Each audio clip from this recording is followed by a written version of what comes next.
McDonald. Juicy Scoop. Hello and welcome to Juicy Scoop. We have a lot to cover, lots of updates. And then I have an expert who has been covering the Ghislaine, is how she says the English pronounce it, Maxwell trial, which she really helps explain what's going on. And it's absolutely riveting. We cover so much in general about this topic. So that's coming up in a little bit, but let me just cover a couple things. This just came out today. I mentioned that there is a documentary, I believe it's on Amazon, about the Playboy Mansion. And Holly Madison just did an interview where she talked about her first traumatic night with Hugh Hefner. And since I just had Kendra, I read the article and I thought I'd share it with you.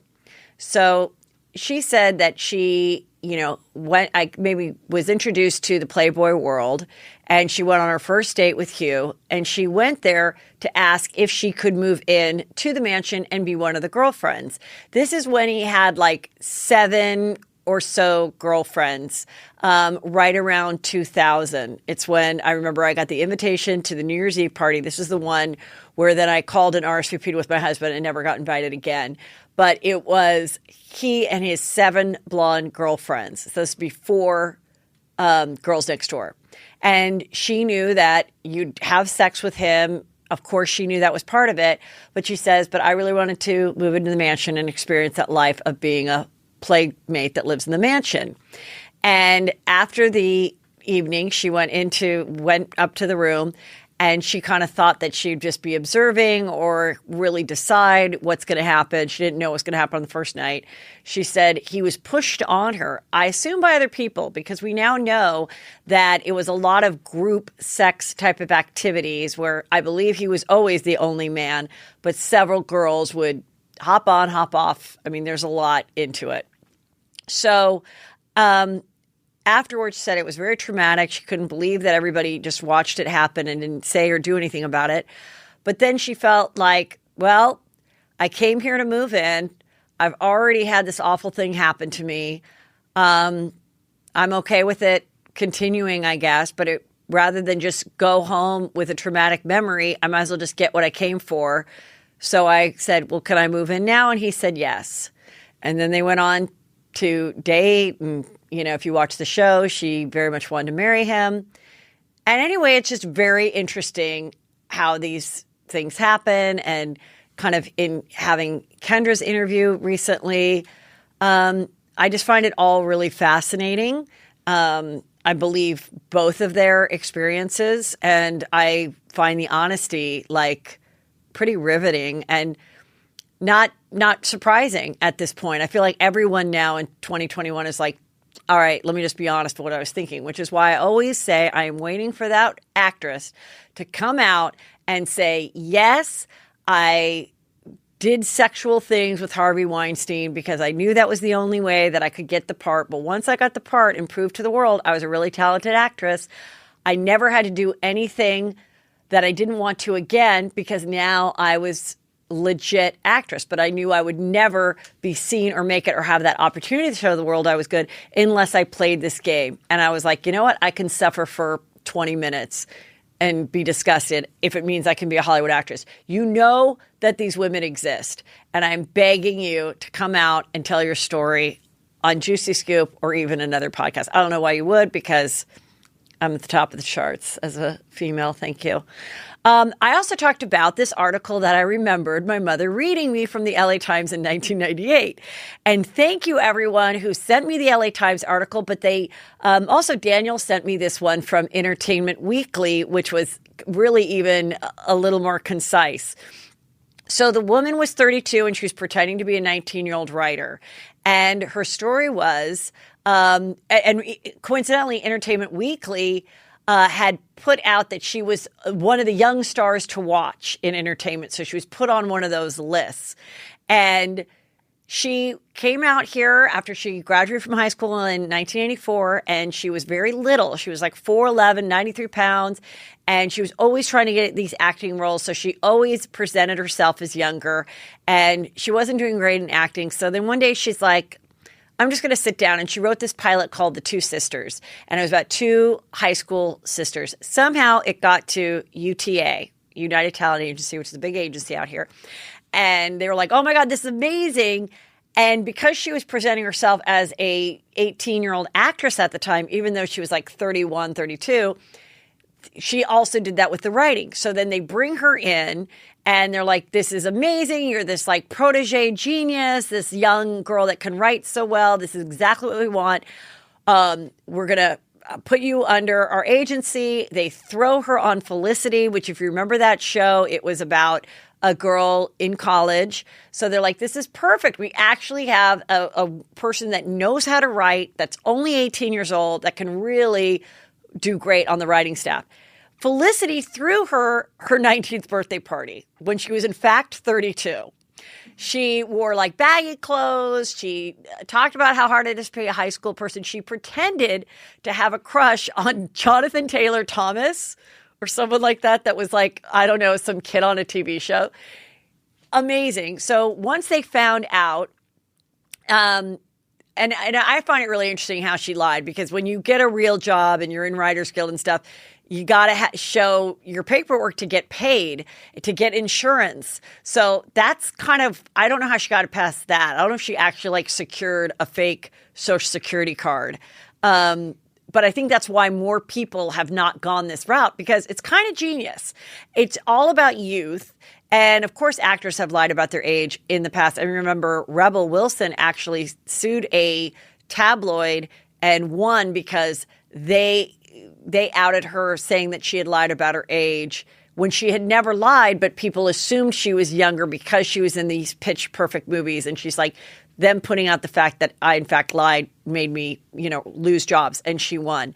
So I think it's really hard to like really lie.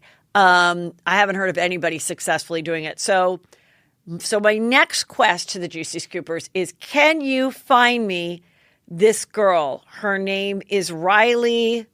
Do I have it written down here? Hold on. Okay, I wrote it down before. Anyway, it's the 19-year-old quote unquote Felicity Ryder. Her name is Riley. I would die to talk to her. I would die to interview her. I really want to know where her life went, because she had a huge deal with Disney worth $500,000 to create new shows, to, come up with new concepts. And at all the writings that I found about this article at the time, they said, we don't know if Disney is going to go forward with their commitment. I'm sure they didn't. I'm sure they got rid of her. I'm sure UTA dropped her, all from the thing of you weren't honest about your age.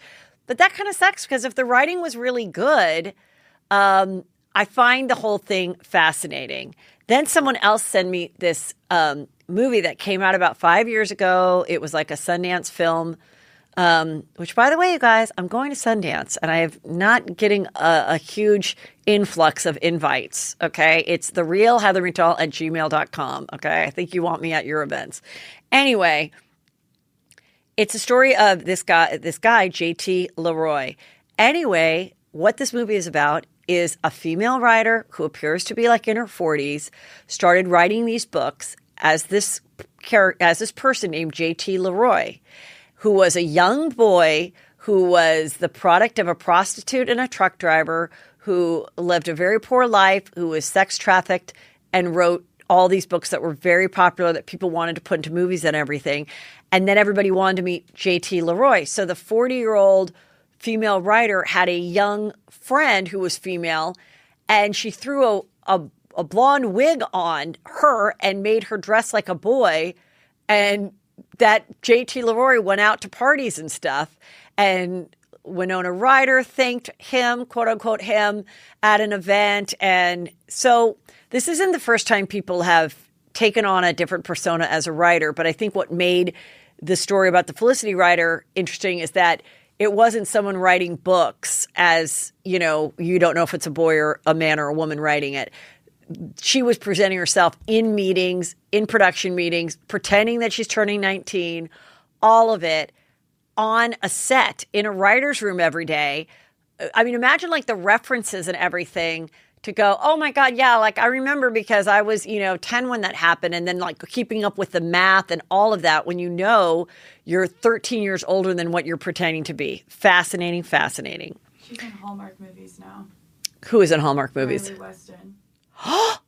Okay, so Annie said Riley Weston, who is the writer, is still working as an actress in Hallmark Movies. Okay, well then it's your job, Annie, to go find her and get her on my show. She lives in New York. She lives in New York. We can do a Zoom. We figured out how to do that. Also, a Juicy Scooper told me I have some juicy scoop in case you talk about the new Peloton commercial, which I did, where we find out, quote unquote, Big is alive. He left with his Peloton instructor. Jess King is married to the woman, Sophia Arista, who peed on the man on stage. So this person actually is a real Peloton instructor, and she's been following Jess King on IG for years, and that's how she found out she's married to the woman who peed on the guy on stage. These Juicy Scoop stories just really make full circle. I talked about going to the Ben Affleck movie. I did not realize that J-Lo walked the red carpet. I don't know if she sat in the movie theater. I doubt it. But she did walk the red carpet. She kind of wore her classic look. Neither of them are smiling in the photo, but that's just because they know that's how they look the best. Anyway, this didn't help me. I've always loved Ben Affleck. Well, he's losing it for me a little. He went on Howard Stern. And now his words can be taken out of context, but from all the articles I've written, I think it was pretty clear what he said. Maybe it wasn't his intentions, but his words were, I would still be drinking today if I was still married to Jennifer Garner. Okay, that's not very nice. He said, I stayed in the marriage because I felt trapped because of my kids. And because I felt so trapped, I had a bottle of scotch every night and passed out on the couch, which wasn't good. I wanted to be a good dad. So that's why I stayed in this marriage to Jennifer Garner when I wasn't happy drinking my booze. I have to tell you, I tested for a talk show with Jennifer Garner, where she was going to be on like once a week and I was going to be on all the time. And tested means like it's the final thing. It's like you do your contract. You basically are going to get it until they call you and they say you didn't.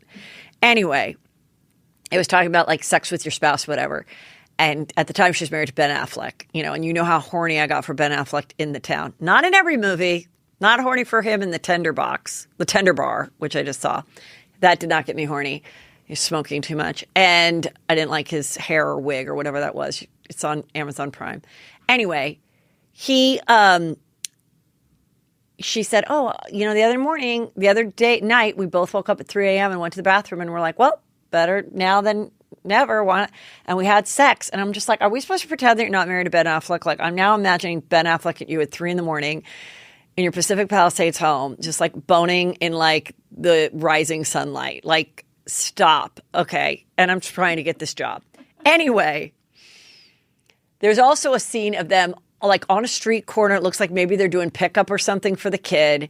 And he's got a mask on and like a nice trench coat. And he's like just, you can tell he's just kind of yelling through the mask, like about whatever, some kid situation. And I was just like, you know what, Jennifer Garner, I know you're thinking, you know what? You do you, boo. You and J-Lo, go have him. Go have him.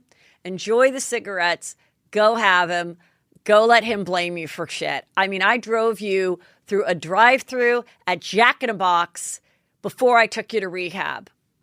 Okay? How is it my fault that you ended up in rehab at all? But you want to tell Howard Stern that? Go ahead. What a miserable life being married to me as I raised your 3 kids. Okay? Thank God I have a Chase credit card. All right. Get that? Because she works for Chase. Okay. Well, Caitlyn Jenner wasn't too pleased yesterday or the day before.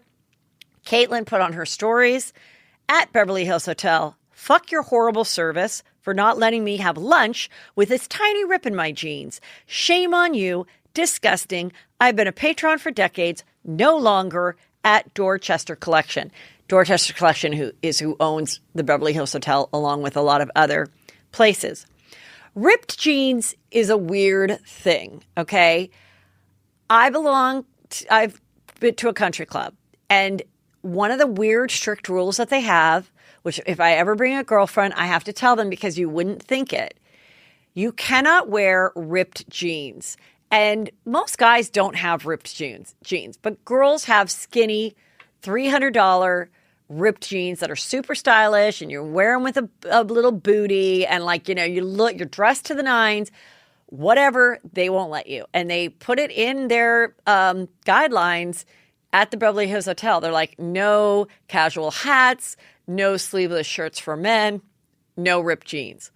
So anyway, Caitlyn was pissed, and Caitlyn belongs to Sherwood Forest Country Club too, and I'm sure that's the rule as well. And just so you know, you guys, just be careful of where you wear those ripped jeans. Are ripped jeans even in anymore? I don't know. I never was into it, but also I talked with Brandy and Julie about the Irish goodbye. Irish goodbye means you go to a party and you don't say goodbye to anybody. Well, I got this article sent, and they said they did a study in Australia of people, and the people that do the Irish goodbye and just leave without saying their goodbyes saved 2 days a year in their life. If they're invited to 25 parties, they figured out that it takes about 45 minutes from the moment you decide, I'm going, I want to leave now, to the moment like you get in your car to go home. It takes about 45 minutes. You have to repeat yourself. You have to say the story to everybody of why you're going. The person goes, no, stay. So in this holiday time, I say do the Irish goodbye. I agree with what the study says. The host doesn't remember. The host is focusing on the other people. She or he is already buzzed or whatever. And then once you realize your guest has left, like I did, I was like, oh, well, you missed out on the photo. But like, I wasn't hurt. Like, I get it. Sometimes people get a little drunk, tired. They just go. Anyway, you can save 2 days of your life. I watched Sisterwives, and something kind of juicy happened. Guess what they're talking about, you guys? Coyote Pass. They still have not decided where their homes are on Coyote Pass. And so Mary, who I just showed, Mary, she was the first wife. I have this photo of them when they were young. And then this is Janelle. She is the second wife. And Janelle says to Mary, I'm concerned that you want your house by the pond. By the way, this pond is the saddest looking thing. They just basically dug out some dirt and stuck some water on there. And they're like, she's like, I'm afraid if you're near the pond, you're going to have a problem with all the kids coming near your property to be on the pond. Because when we lived in the first house, like I guess right when the show started, you didn't want us walking through your apartment for Janelle to go to Christine, wife number 3's place. The only way to go besides going outside of their units was to walk through Mary's living room. And Mary's like, I'm sorry. Like, I worked 2 jobs. I only had 1 kid. You guys each had like 5 or 6. I didn't want you traipsing through my living room. It doesn't mean I'm going to be pissed if someone comes near the pond. Anyway, everyone is unhappy with Cody. Nobody wants to be married to him. But Mary's like, I don't care that he does. You know, she has a lot of people watching this and they're like, girl, Mary, he's not interested in you. Like, he doesn't want nothing to do with you. She goes, I know that. But this is where I want to spend the rest of my life. I don't want to try to find somebody else. I like Christine and Janelle and Mary enough that I really don't want to leave. And so I just kind of thought that was interesting how they like, and then he's saying like, you know, polygamy, the only way to make polygamy work is if we all act like saints. And these ladies aren't acting like saints. You know, and am I the head of the family or not? Like with his hair flying everywhere. I mean, I cannot talk about Coyote Pass anymore. As you guys know, Christine, wife number 3, is now out of the picture. Someone said they saw Robin and Cody out shopping at a mall. They asked for a photo, and he said 6 feet away because he's very, very COVID afraid still. And I don't know, you guys. You don't need to watch the show. I will tell you. They are starting to put some water line in, finally, after 2 years, so that people can enjoy the most disgusting, ugly pond you've ever seen in your life. Okay, now I'm going to get into the Ghislaine Maxwell trial. I've always found this whole thing to be really confusing.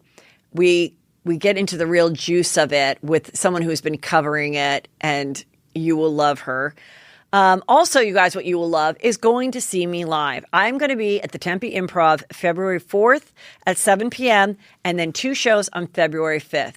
Listen, you can buy these tickets right now and make it a Christmas gift. If you don't live in the area, you know what's gorgeous? In February, Phoenix, Scottsdale, Tempe, it's all right there. Make a girls' weekend out of it. Present your girlfriends with a gift. Plan your fun for 2022. This right now is the only date I have for 2022. So I'm letting you guys know well in advance because it will sell out. It has in every year that I've performed there.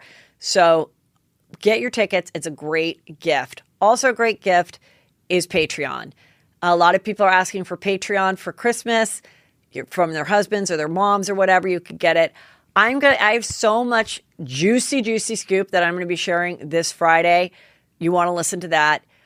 And there you go. You go to heathermcdonald.net for tickets and for Patreon. And now let's meet our guest who is going to share everything on this pretty intense topic. This is a trigger warning. This is about child abuse and sex trafficking and the trial and how billionaires really have abused the system and how they get away with it. So get ready. Hey, you guys, I absolutely love hearing from you in the comments and on my social media how much you love watching the podcast here on YouTube. Well, please make sure you subscribe, like, and share it with your friends. That can be the gift. It's free. Tell them to subscribe to my YouTube. I really want to see this grow so that I can even give you more content and up it all the way. So thank you so much. Hello and welcome to Juicy Scoop. I have an expert who has been and is following by the minute the Ghislaine Maxwell trial. And there really is just so much that I've tried to recap and share it with you guys on the show. And I just decided to dedicate a little more time today to get everyone up to speed. I have someone I found on TikTok. Her name is Shannon Ivey. Welcome, Shannon. Hello. Thank you for having me. Yes, from San Antonio, Texas. And when I started to see some of the stuff that you did, I also really love that not only have you found an interest in covering this in a really great, in-depth, but still concise way through your TikTok and Instagram, but that you have gotten involved in this because of what you do on your farm, which is helping kids who have been sexually abused and traumatized. And why don't you just tell everybody a little bit about what you do? Because I think it sounds amazing. Well, my husband and I, about 10 years ago, started advocating for kids. It actually started in LA, down in Santa Monica, where there's this huge population of young people who hang out down there on 3rd Street Promenade. And we started volunteering down there. And then long story short, we moved to Texas and we started doing the same work here, volunteering for, child abuse really in the foster system. And when we got down here, the immigrant problem and the sex trafficking problem along the I-10 corridor was so massive that the need was so great that we started working even more hours. And he and we're not social workers. I have a degree in journalism and art. I mean, we actually were in LA because we're filmmakers. And then we came down here and I'm working at a university, and he and I had already had our oldest son, and we decided that it was time that we were going to adopt out of the system. We did that. And Governor Abbott am I allowed to cuss on this? Sure. Oh, yes. So Governor Abbott was a complete piece of shit, and he took away all of the disability services for kids with any kind of disability, including mental illness. So when we adopted our kids out, we went from having, therapy appointments in between, any kind of medication or whatever, to just medication appointments. And when you're dealing with little kids, that's not okay. And so we took our kids out to my dad's farm one day, and they were just better. And so we decided right then and there that we were going to kind of save up all of our money and buy a farm. And we did. And we started having victims of sex trafficking, of child abuse, and of the immigrant population, because we have a huge immigrant population down here. Just the kids who had traveled for months at a time and then came here, didn't know the language, didn't know the people, and they would just come out here and just be kids. And so really that's how, in a nutshell, that's how we got started in this. And I really started the TikTok during quarantine because my students, I teach media. And so my students, they were scared to produce content. And I was like, all right, fuck it, I'll do it. I'll put some stuff out there. Never in a million years did I think anybody would care about, because it's not a good concept. I mean, we're talking about child abuse and farming, it's not. And it's terrible. Then all of a sudden, because I was pissed about what was happening in Texas, the video started going viral.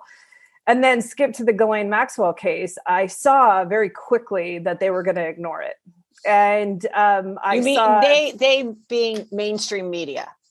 Yeah. Yes. And while they'll write it just to cover their ass. I mean, if you Google it, you're going to find, Reuters and AP and NPR, they do stories on them. But at first, the first 3 days, it was very simple. It was very simple storytelling. And I was pissed because I knew honestly, we have to clean up the mess of what this does to children. And we've been cleaning up the mess of what this does to children for the last decade. And I was sitting there and finally I was like, you know what, fuck it. I've got a journalism degree. I'm going to start putting stories together. And I did. And then within the first day, and I was like, all right, so people are interested in hearing about this from the perspective of somebody who's been doing this for 10 years, I guess. I don't know. I honestly don't know why. why people are listening. I really don't. Well, I mean, it's exactly why I was intrigued to talk to you, because I'm like, this isn't someone that's just regurgitating stories. She's not only telling it and letting us know. I always call it, news that's been squashed, like squashed stories. And I had it happen to myself.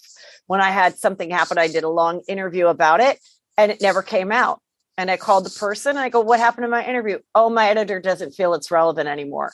I found out later the person whose the story was about is very, very powerful. And they picked up the phone and made sure, or they hired $1 million media PR company to make sure that these stories didn't get out. And the only people that knew about the story are the people that were listening to my Juicy Scoop podcast. Literally, like, no stories were written about it. And, and I know people write stories because I'll get a Google alert that I interviewed a Real Housewife and she said this on my show. So I know all these people are listening. I know my numbers.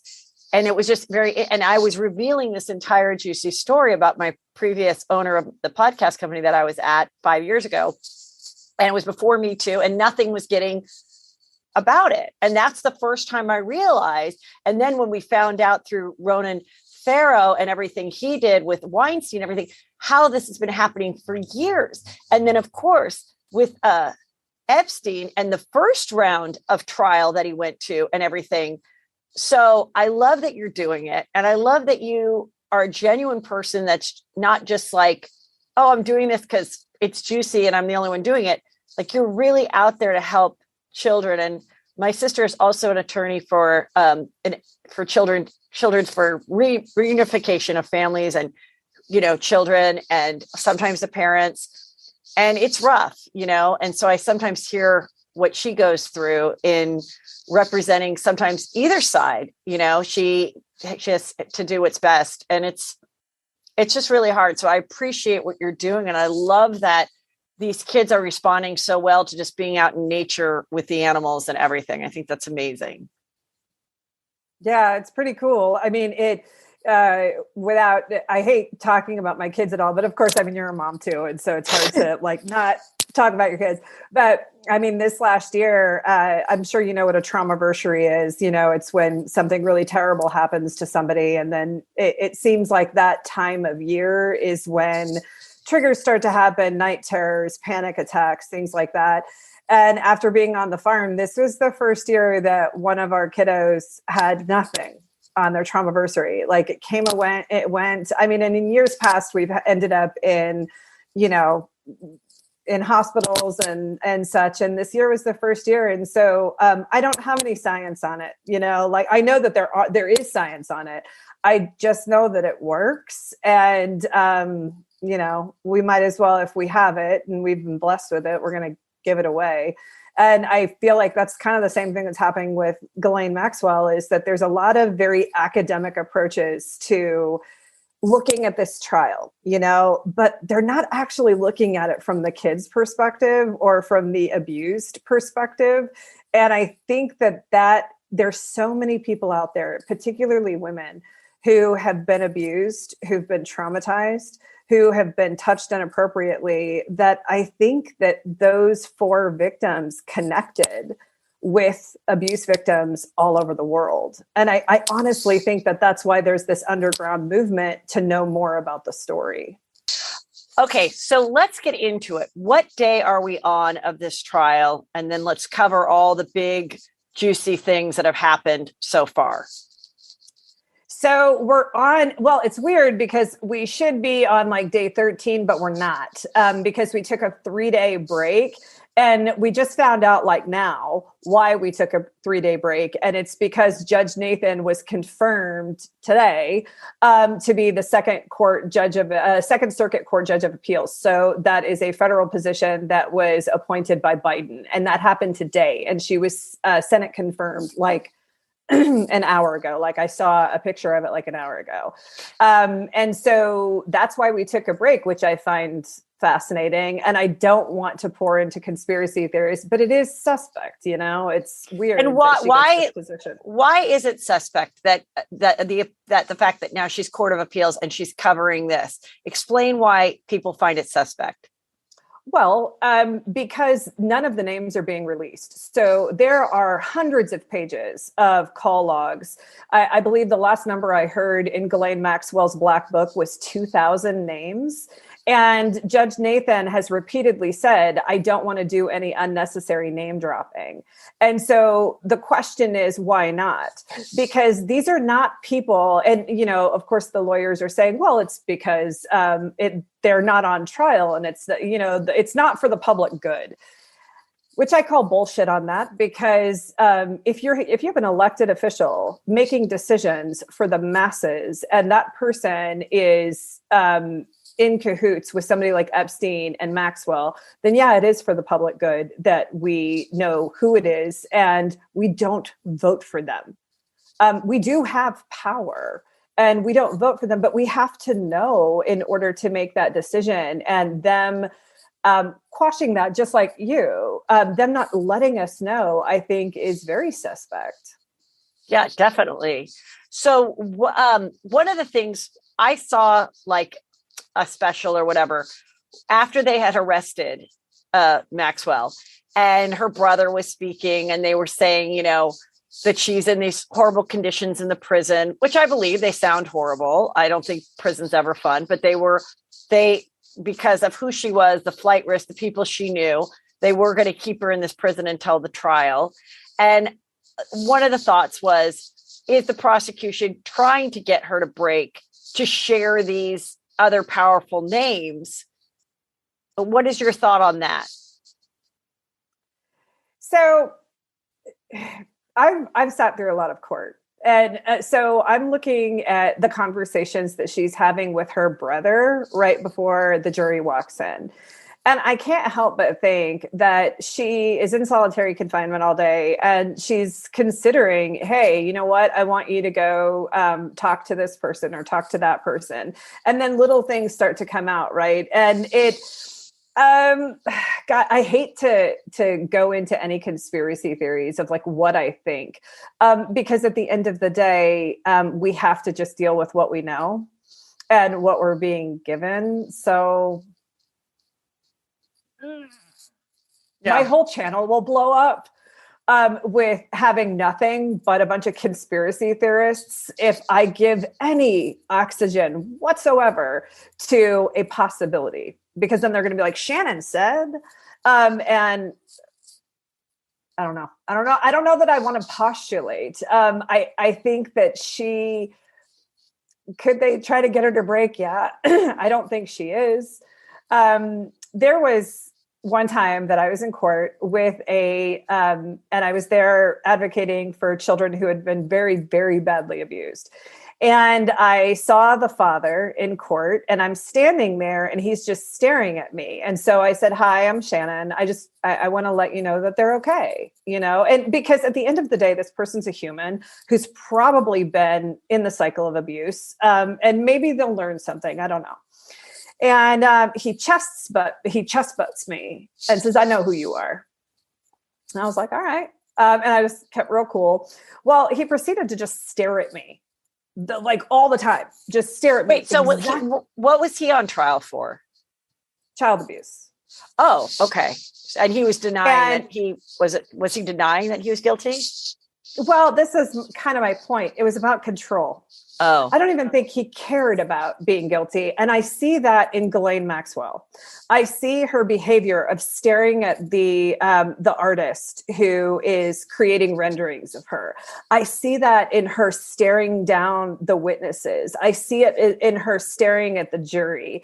There's so much control that honestly, I don't see that she is just so fragile that she's about to break. I think that she's very calculated. Because I've seen it before. It's not like they've done anything new. It is so textbook grooming and human trafficking. It's almost comical how unremarkable it is. Let's talk a little bit about the grooming. One of the TikToks I saw that you did, where you said, "Oh, I noticed there was this moment where there was a judgment on something, and Maxwell seemed very excited about it." And then you realized it was because the photos of their weird art, I assume, was that only the weird art at the Epstein townhome in New York wasn't going to be allowed. Let's talk about that. So apparently prosecution had a really great day that day because they had one of a key witness and a key victim come out and speak. It was a very compelling testimony. And then at the end, I see this one line saying, Ghislaine Maxwell seemed really excited and she was hugging on her attorneys. And I started thinking about it. I was like, she won something. Again, I've been in enough court to know that if prosecution truly won, they wouldn't have been hugging and they wouldn't have been showing any joy whatsoever. So I started just digging, and I think I found it in like an Irish paper. I mean, because the Irish, by the way, hates Prince Andrew, and it's comical the way that they cover this trial. And I think that's where I found it, in like Dublin. And it was this one line that was like, and Judge Nathan did give a little bit to the defense by, not letting prosecution admit the art of the paintings of the naked children because it was excessive. And right then and there, I knew. I knew that was the thing that they won, because part of the grooming process, a huge part of the grooming process when you have kids, is porn. And the fact that they had naked, like scantily clad in compromising positions, paintings of young girls, literally all over every single estate. It's part of the grooming process. They were disarming the children as they were walking through. And the fact that Judge Nathan did not allow that to be seen, allow that emotional response, that guttural feeling of, oh my God, this is the art that they bought. This is what they consumed. This is what they chose to get a fucking hammer and nail and put it up on their wall. And they said no. And so to me, that was a huge win, because now the jury has zero picture as to what their kink actually was. Well, I know that in that big article that was written, and even articles that were produced, so there was that big article that was supposed to be about the two sisters years ago that were going to tell their horrible story of being groomed and molested and trafficked and everything from Epstein before he went to prison in Miami, right? Yep. And then they squashed that. But there have been articles where people write flattering about Epstein, where they do say there's some strange art and they describe some art.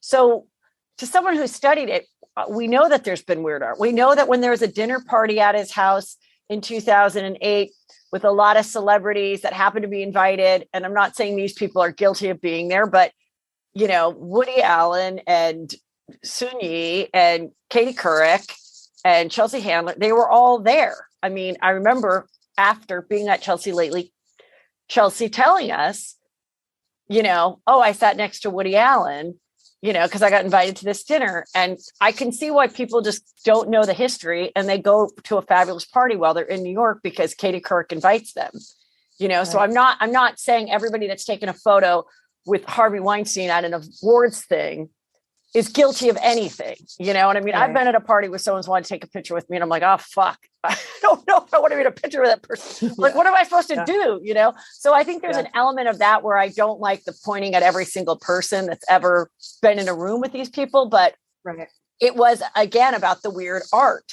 And when you say that is a grooming process for pedophilia, such a common story of boys that have been molested by Catholic priests is that they would go over to the priest's house and they would plow them with alcohol and weed, and they were teenage boys, and they'd watch heterosexual porn. And then they'd say, well, don't tell anyone, you know, because you'll be your parents will be furious that you had pot and alcohol and watched porn. And then when the priest then molests them, if they were to tell their parents about the priest, then they also are like, have that fear that, well, my parents are going to get mad about that. And then I remember even with like Corey Feldman talking about Michael Jackson, he had said there was a book out, an anatomy book, but it was full genitalia and stuff when he went to go visit Michael Jackson. And so very much normalizing it to the child that this is normal and this is what normal people do. This is what people do when they like each other. This is not a big deal. All of that, even if you're a 14, 15-year-old girl and you kind of know not, I do think it just starts to get in your brain. And then of course the power and everything of being in this situation and feeling terrible about it. I mean, in our world, it's called manipulation to form attachment. And in the next step after that is the attachment to control, and then finally the control to acceptance. And so it's part of the cycle of saying, okay, I'm going to manipulate you into forming an attachment with me. I mean, if you listen to Virginia Robert Jeffries' stories, let me just remind people, she's the one who was with them for many years, who her claims, I believe her claim is that she went to the nightclub with Prince Andrew, with Ghislaine, and then went back to Ghislaine's place, had to take a bath with him and have sex with him. And Ghislaine said, do for Prince Andrew what you do for Jeffrey. She was 17. There's a photo of them together. Prince Andrew has denied it over and over again. Said it absolutely just didn't happen. I guess he thinks that photo has been photoshopped or something. But it's clearly her apartment. Ghislaine's in it. Talk a little bit about sorry to interrupt. I just want to get our people up to speed.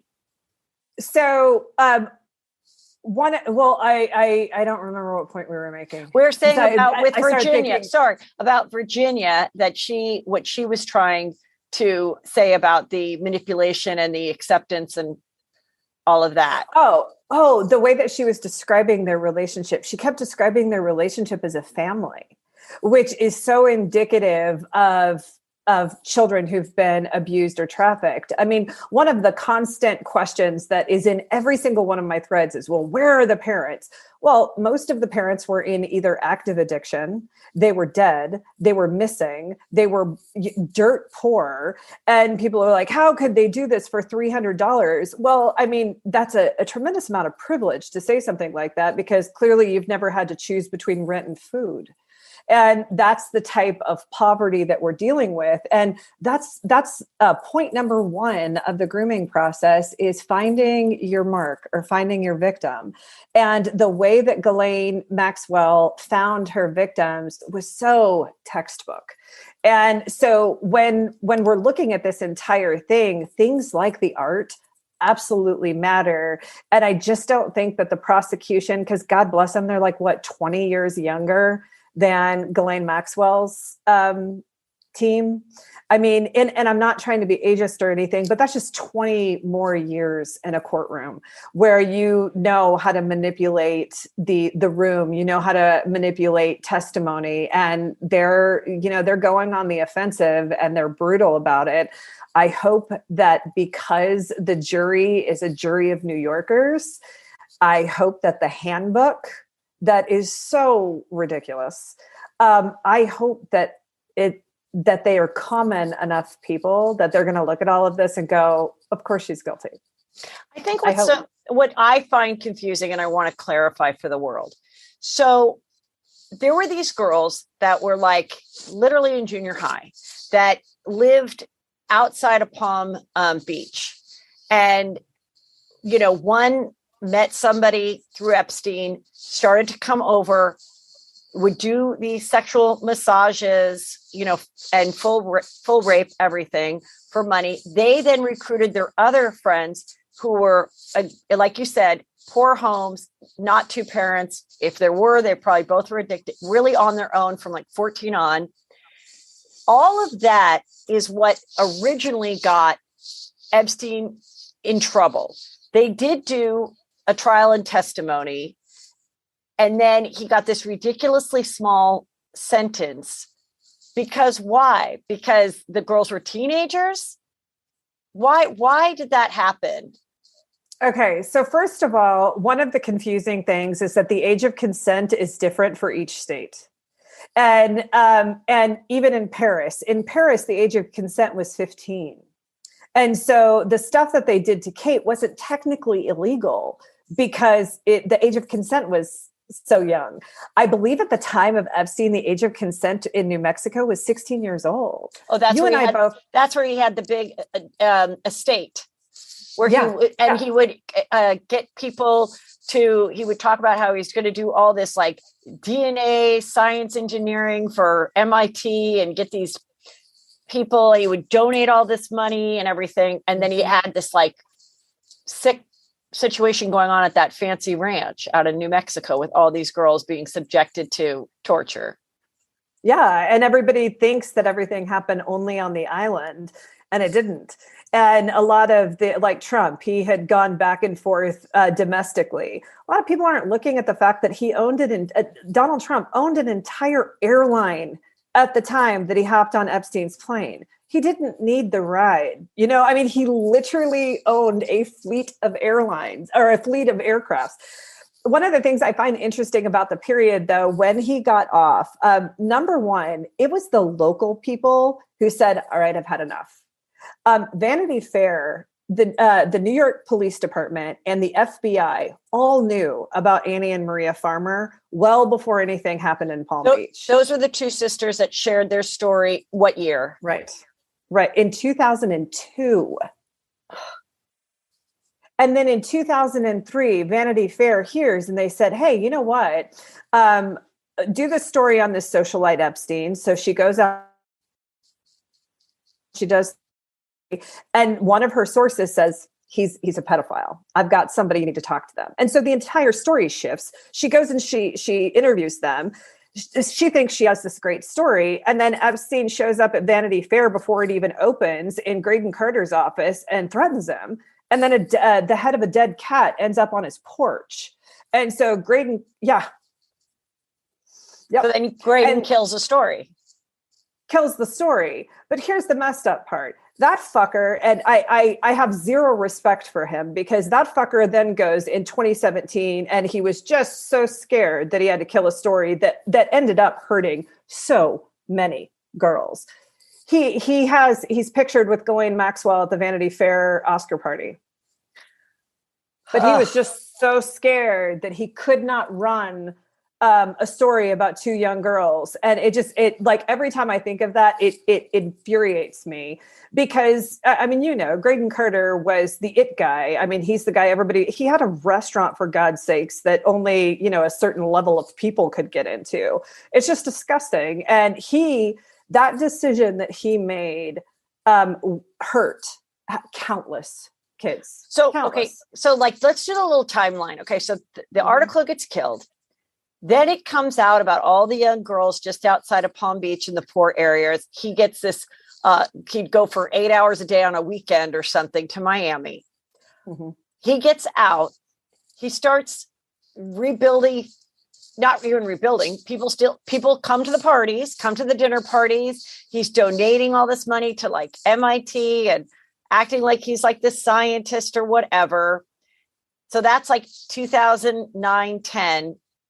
Well, go back to 2006, though, because Alexander Acosta is the one who the Palm Beach Police Department did an amazing job giving them everything that they needed to put him behind bars, everything. There were 4 journalists out of Palm Beach that were just nailing Epstein. And Acosta goes, and not only does he say 13 months in prison, but he gives him immunity, which is now what Prince Andrew today is saying, hey, go look at that trial. There's immunity.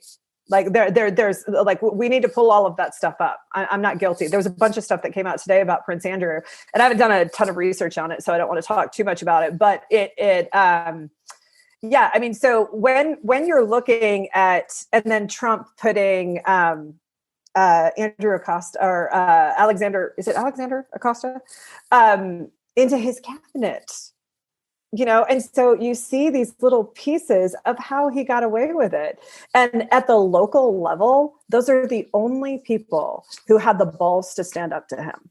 A police officer that was making probably what it costs to have toilet paper replenished in all of his estates, and it was those people who stood up to him. And it's those people who broke this thing wide open, people who made nothing. So, okay. So after that, yep. he goes and has his dinner parties and has his life. He's still hanging out with Ghislaine all the time. What crimes happened after he got out, and are those part of this trial? This is where I get confused. No, they are only doing 10 years. I think it's they're only doing 90. God, it was the late 90s to the early 2000s. They're not even talking about anything beyond that. So the Clinton years, he was shown to Epstein after all of that happened, or during, I guess, went to the White House 17 different times. Epstein did? So, yeah. Yeah. Wow. 17 times. Of course, Ghislaine was present at at Chelsea Clinton's wedding. We know that. Yep. And what about the photo that surfaced that surfaced between Ghislaine and Epstein were at the Queen's cabin? What year was that? You know what? I don't know. I don't know off the top of my head. And what about the one where Ghislaine Maxwell and Kevin Spacey were sitting on the throne? The actual throne? The actual throne. They were sitting next to each other on the throne. Have you seen the video that's going around with the naked boy coming out of Buckingham Palace? Yeah. What is your thought? So there's a video, and people have said this is fake, this isn't real, but it was someone filming like the soldiers going by, Buckingham Palace, and you see a naked boy on a rope coming out of Buckingham Palace, and then he drops to his death, probably. And what is your thought on that video? That all of these people do not look at human beings as being valuable, and they're making decisions for us. And that is a terrifying thought. The fact that Epstein was gifted 2 children for his birthday. Wait, what's that story? Tell us that story. Yeah. Jeffrey Epstein, and I forget who gifted, it might have been Prince Andrew, gifted 2 young girls, was gifted 2 young girls for his birthday. He had his way with them and then sent them back to France the next day. Is that part of this? Is that part of this trial? Oh, no. Like none of these stories are part of the trial because I talked to a judge yesterday, and he was telling me that it felt like the prosecution is trying to really streamline, like, here are the things that she's guilty of, and we're going to prove without a shadow of a doubt that she's guilty of these things. It's a yes, it's a yes, it's a yes, and just keep it super tight. The problem with that is that when I think about the defense coming in with 35 witnesses, I don't know. I hope that her attorneys don't mop these younger attorneys up. That's what I think. I mean, they're smart. I mean, one of her attorneys defended Osama bin Laden's like right-hand man. And so these are people who know what they're doing that cost a lot of money. And I'm afraid, in a nutshell, what is their defense? That she was just his friend, that she was just at social parties. Like, what is their defense that would convince a jury not to give her any time, in a nutshell? For the victims, poking holes in all of their story and going on the offense, very aggressive offense. And then they're trying to say that she wasn't, they're not going for a victim. I saw it really concisely put in the Independent earlier today. And it was that the girls are being paid off, and that this is a memory manipulation. Oh, that drives me nuts. So there's this woman she's a psychologist out of UC Irvine, where I went to graduate school, and it like hurts my soul that she is a professor. She has testified against the witnesses and against the victims in the Jeffrey Dahmer trial, and Harvey Weinstein, Jerry Sandusky, some of the most heinous child abuse cases on record. And this woman has gone there and said, you know what? Memory's a funny thing with trauma. You're not really going to remember what you think you're going to remember. And she pokes holes by having studied this her entire life in saying that these girls don't remember. And, look, they're in active addiction. There's no way they're going to remember everything. And to that, I say, fuck you. They're probably having night terrors every single night about a very specific point within their trauma. Do they reference the McMartin trial in that? Ever? Do you know the McMartin trial? That was the preschool out of Manhattan Beach in the 80s, that it was kind of like a crazy like witch hunt, where they said all these kids were being molested at the preschool by the family that owned the preschool. And in the end, they showed the videos of the people talking. And these kids are young. These are not women, or even young girls. These kids are like 4 and 5. And they'd be like, so you weren't touched here? And they'd say, no. And they go, but all your friends said that they were. Are you sure you weren't? And it was like this really bad way of coaxing someone. And with that, I think it was so crazy because, I remember reading about it, my mom, and we believed the whole thing. And then when it was, these people were totally cleared and there was no proof that this ever happened, I think when you do hear someone now poking holes in that, if you're familiar with that, you kind of go, well, could that have happened? I mean, I don't believe it did in this case, obviously. But because there is the McMartin trial, I think sometimes people do give that theory a little more weight than they would have had that not existed. Well, the markers of evidence have grown since then. So for kids that little, things like going number 1 and number 2 in their pants, and that would be a marker, and for a really long period of time, because that's something that would ward off a predator.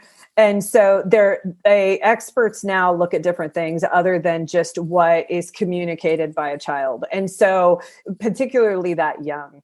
And thank God for them, because they do, the burden of proof it's very difficult to slap a child abuse charge for someone that young, because they are so young. And so there's some amazing people who gather evidence, and the markers are different now. Interesting. God. That's good. So, yeah. Okay. So getting back to all of that. So it's basically just that these people were paid off, that she was not part of it, or is it that she was part of it, but all these people are lying? That they were just Well, willing participants and they were of age. Well, not all of them were of age, and I mean, I don't know how old your kids are, but I saw that you had kids, and Teenagers, yeah. Right? I mean, how wise is a 14-year-old? How wise is a 16-year-old? How wise is a 17-year-old? Particularly those who have been that young. And what I find interesting is that yes, we're talking about child abuse, but prostitution is still illegal in those states. And so even if we're just talking prostitution, the transaction of money, and no one's talking about that. Everybody's just going, okay, it's child abuse. And I'm sitting back going, well, at the time that was still illegal. It doesn't matter what you feel about, sex work. It's just it was against the law, and that's something to go after. I have so many questions just about how some of these things have been handled and why they've given certain why they've charged her with certain things. I mean, about the Mann Act, right? No, tell us that. Okay, so a couple of her charges are with the Mann Act. So that's a federal offense to take a person across state lines for the purposes of sex. This goes back to slavery. They're like, hey, you can't take people that you own across state lines and make them do things. Thank God, that's smart. And so that's why the pilot is such a big deal, because that is something that all of them are guilty of, which is why, again, their names need to be released. Because if you have adults on the plane, like Prince Andrew, like Bill Clinton, like Donald Trump, knowing that this victim is on the plane and you're crossing state lines, then all of the adults there are guilty. All of the adults know that child is going to New Mexico to have sex with them. And so why aren't we talking about that? Why aren't more people being indicted? This is the big question. And I think money is at the end of it. Yeah, absolutely. So, how we've all wondered, how did Epstein become so incredibly wealthy? I think that he had these powerful people with him. I think they had sex with the young girls that he had there.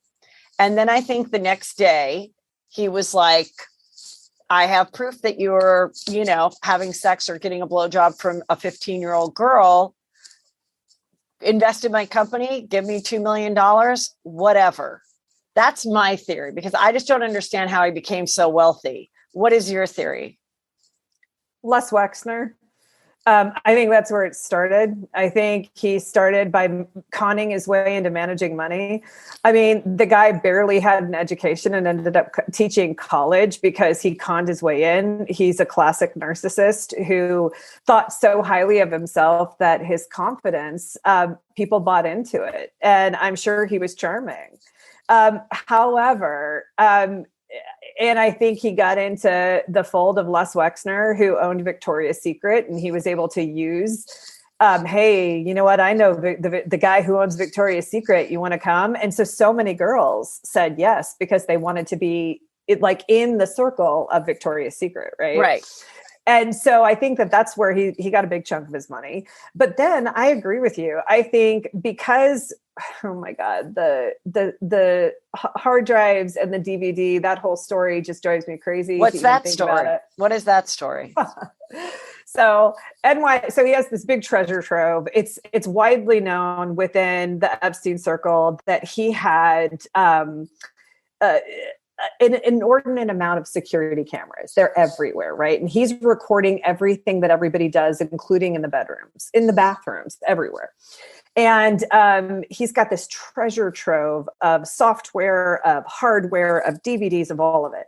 And so NYPD goes and gets a warrant to open the safe, where this thing is. Well, they open the safe, but Epstein's lawyers go, well, you don't have a warrant to take the stuff inside. And so they were like, you're right. And they left the stuff that was in the safe on top of the safe, went and got the warrant. When they came back, it was gone. So frustrating. Like, oh my God. It's like, oh God, it's so stupid. And that's the thing that drives me nuts, is that they actually think that people are just, that everybody's just so stupid that we're like, oh, that wasn't planned. I mean. And who is this guy that Ghislaine married and was like living in some country house when she was found and arrested? What is that all about? Do you know anything about that? Well, see, there's no proof of that. And so the only proof that we've got is a little bit of, hearsay from the ex-wife, who, by the way, I feel so sorry for. The ex-wife of her current husband, you mean? Well, of her alleged current husband. There's really nothing, there's two guys that they said she could be married to, but I haven't seen how can you not find that out? There's either a marriage license or there isn't. I think it goes back to money. I guess they just live in a different world than we do. And the entire justice system seems to function in a different way for these fuckbags. And forgive my language, but it's just like, it's frustrating because at the end of it, I know that every single one of those girls who is on that stand, who took that stand, went home and probably crumbled into their hotel rooms. They probably had night terrors, maybe still having night terrors, re-traumatized from that trial. And I mean, you probably know this. It is a long road to recovery after something like that. And these people, sell to people or give to people as gifts, or, throw them off of the top of a, ceiling as a party favor. It's like, these are human fucking beings. And these people don't have any, they don't have any regard for human life at all. And, this is made abundantly clear by the fact that Ghislaine Maxwell had this multi-million-dollar, conservation 501c3 that had millions and millions and millions of donations, right? And then you see her house manual and, she throws away toothpaste after half of it is gone. And if a third of a Kleenex box is used, she throws the rest away. But yet, she's looking at the commoners and saying, reuse, reduce, and recycle. But fuck you, I'm going to throw away toothpaste after using it 8 times. So it's just a different world for them. And I think it's just so interesting that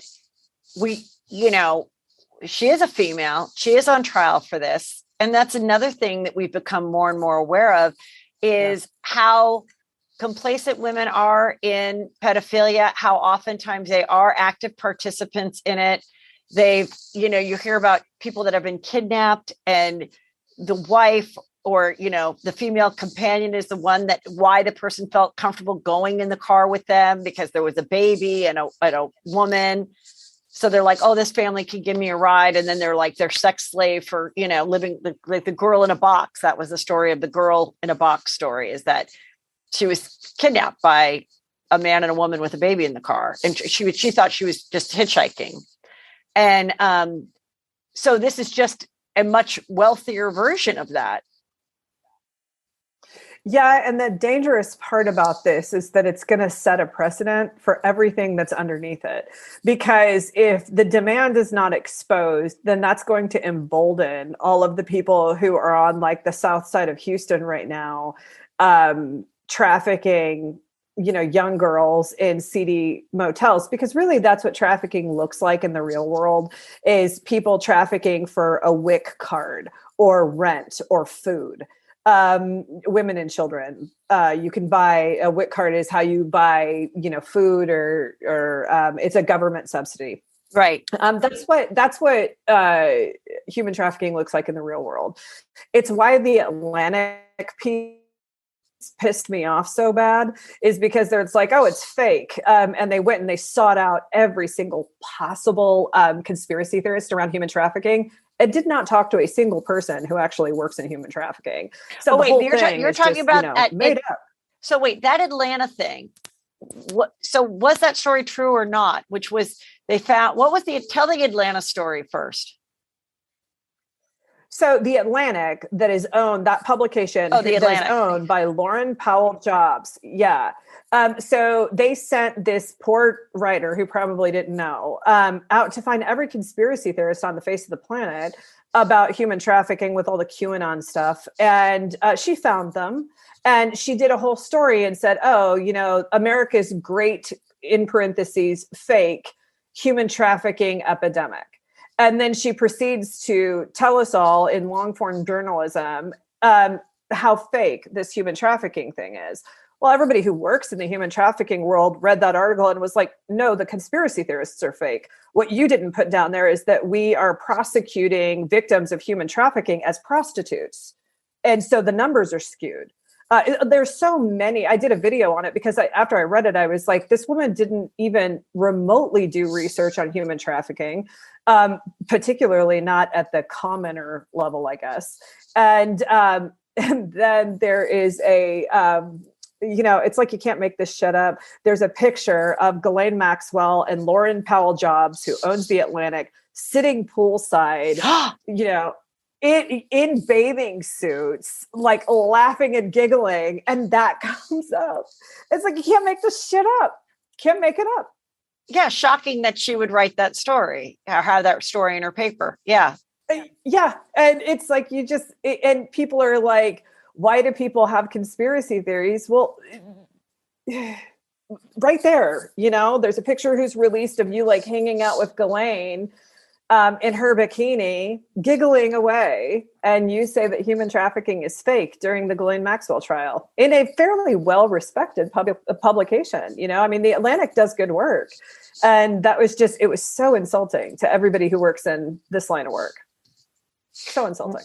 Right. I mean, I can't imagine what it's like when I think about the officers that have to look at the child porn to put a case together and what they have to go through, you know, what their life is like. So I've known two. And I've been wanting to do a video about this, particularly because of the Duggars. So I've known two human beings who looked at child porn for evidence. And the theory is that they're only supposed to do it for 6 months at a time, and then they rotate on to something different. And they're getting care the whole time. Well, one died by suicide, and the other one is so far gone in PTSD that every aspect of their life has been hurt because of it. And so, yeah, you're right. There are so many people on the ground who have to put these trials together, like the child porn stuff.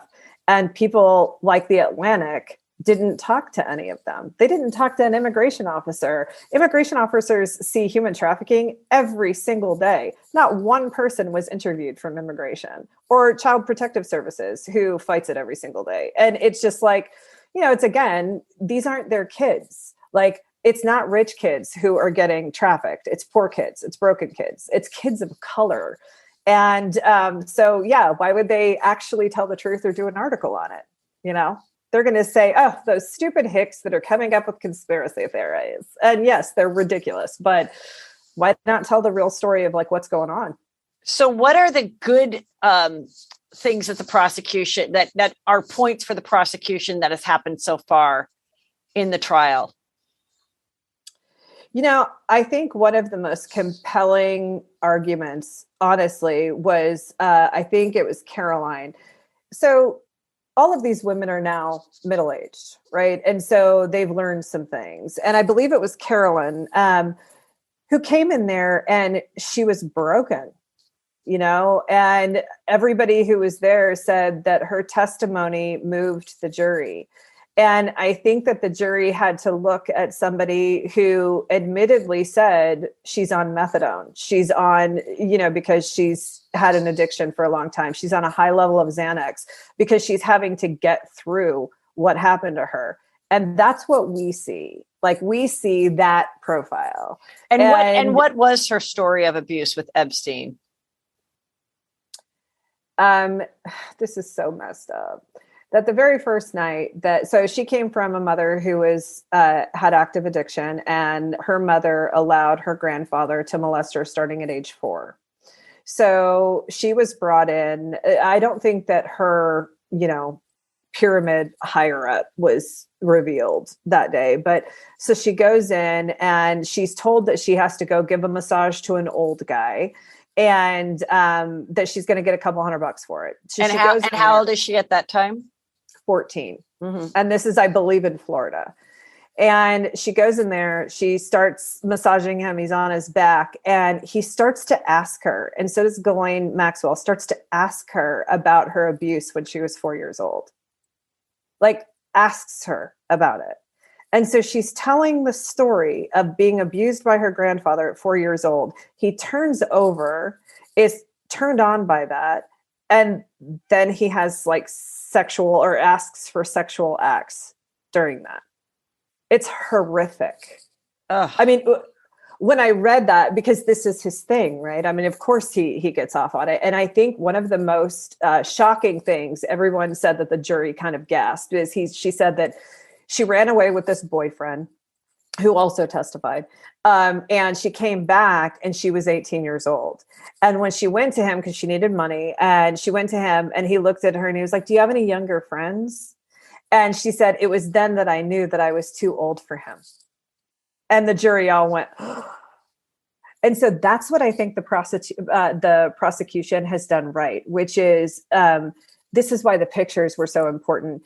They led the jury into having an emotional connection and an emotional response to the victims. And if any single one of them in there has an emotional response, that's going to be a win for the prosecution. I mean, you know this. I mean, you're in the arts. Stories are so much more valuable than a mere statistic, right? And so I think that they've told story well. I mean, that's the nonprofit that we started in Texas that got us into all this in the first place. It's called Theater for Change, because we were going to these things for child abuse and people were handing out pamphlets. And we're sitting there and we're watching nothing happening, no legislation, no nothing.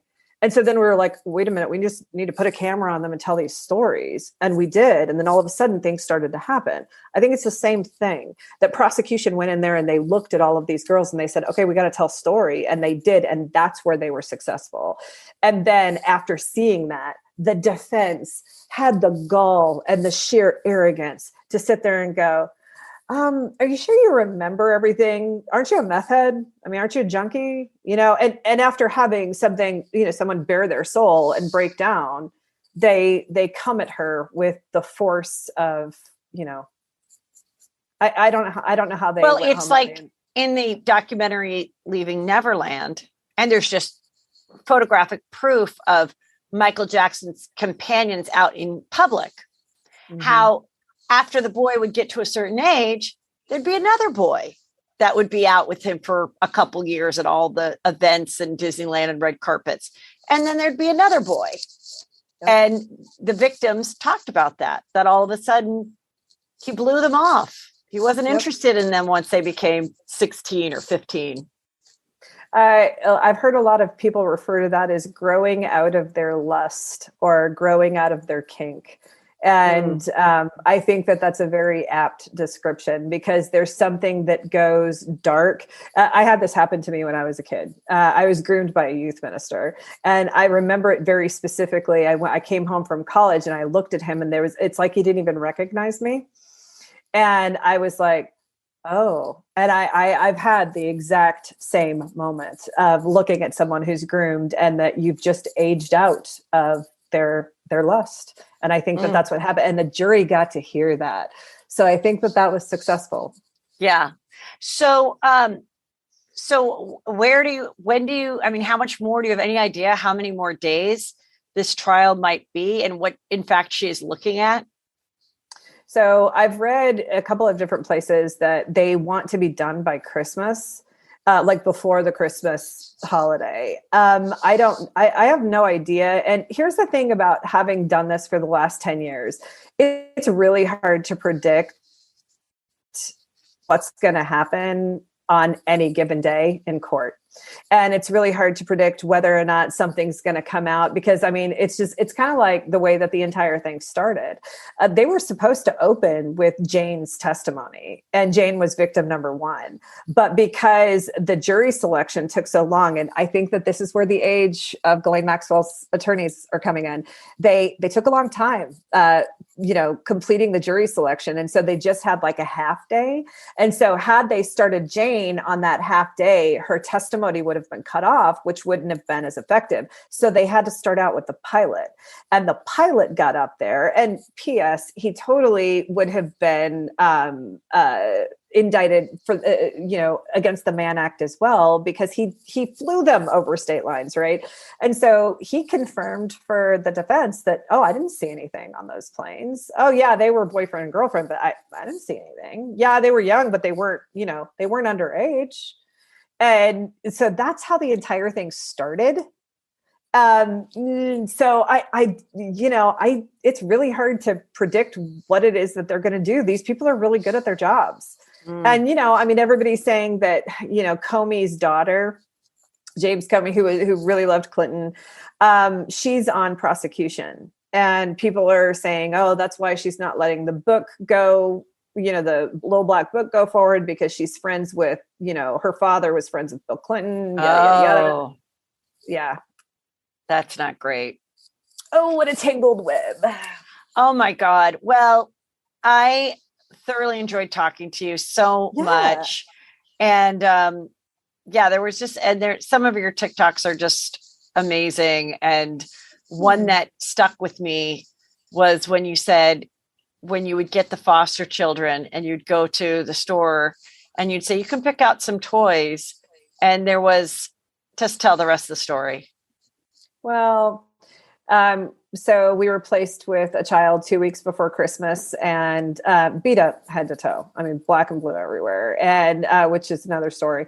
And we figured out we had to go get Christmas presents for them. And so I go to Target, and I'm like, all right, have at it in the toy section, thinking it was going to be this exciting thing. And instead he starts kind of walking around. And so I just followed them, and they stop at the lamp section and just pick up a lamp and hand it to me. And I said, well, I just kind of came down. I was like, baby, I'll buy you a lamp. You can have a toy too. Well, what do you need a lamp for? And they just looked at me and they said, so I can see him coming. And, he's talking about the person who hurt him. And then my mother reminded me after she saw that TikTok, and she said, you do remember Christmas, right? And I was like, oh yeah. And what happened on Christmas is we thought that, of course, like waking up and it's going to be super exciting because there are all of these things. And they came downstairs and they just cried. They saw all of the opening of the presents and they just cried. They had never seen that. You're the two kids after the lamp. No, just the one. I'm using the one because I'm using a gender non-specific. Okay. It's their story, right? Okay. Right. Okay.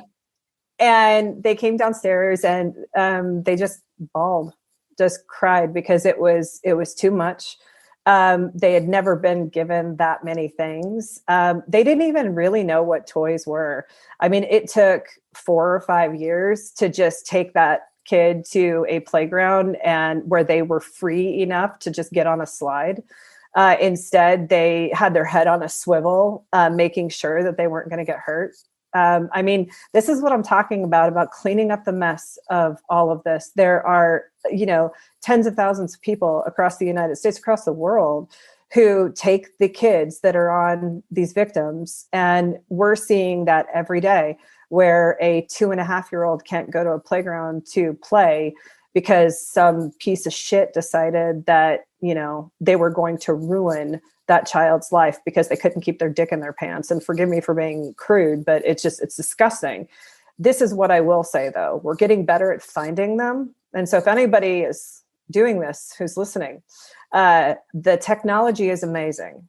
And I know people who are working in InfoSec who you think your VPN is covering you. It's not. That's real precious.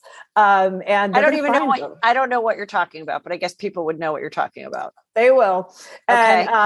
And they're gonna, it's a way to cover yourself on the internet. Oh, I see. Okay. And, we're getting better at finding you and putting you away, as long as you're not, I guess, a billionaire, because then you just have a different justice system than we do, I guess. Hopefully not, though. Well, I love what you're doing. I know Thanks. I know my audience is going to be really compelled to do everything they can to fight this and, say something, see something, all of it. And they can follow you, Shannon. Tell everyone where they can follow you. At Ivy Family Farms. And that's all. And it's IVEY family and then farms with an S, even though we don't have more than one. But I would like to. Maybe one day. I think there's going to be a lot of people compelled to hopefully follow your model or help you grow your model. So thank you so much. And I will be checking in as more stuff happens for sure. Thank you so much. And thank you for spending time on your show to talk about this. I cannot tell you how meaningful and important that is for everyone who works in this world. So thank you for taking time to do that, because that's incredible. Now I'm going to cry. I'm sorry. But that's pretty big. Thank you, because it's not my normal show. I am a comedian, but I love having this show because if I feel like I want to talk about something, I'm going to talk about it. And some people might not want to listen, but the majority of my audience is really thirsty for the truth. And so I just knew that when I saw you, I'm like, she is doing some really good work. And I just really appreciate your bravery. Well, so are you. I mean, you're being brave enough to actually put people and talk about it on your show. I listened to the other ones, and it takes bravery to do that where you're at too. And so you're in the fight too. And so thank you for doing that. I mean, really. Thank you.